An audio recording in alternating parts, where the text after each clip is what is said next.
Guys, I can honestly say that I am not disappointed. It is still putting it down. Poor old GP, bless her heart. She's covered up. Can't wait to get out in this.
Well, guys, I think it's done all it's gonna do.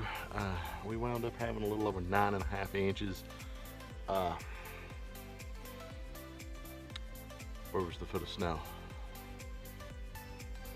But I wanted more, took what I could get. Actually just got back running the Jeep around. Really wasn't bad enough for me to take my four-wheeler out on the roads like I was wanting to, but it is what it is, and winter's just getting started, so maybe better luck next time.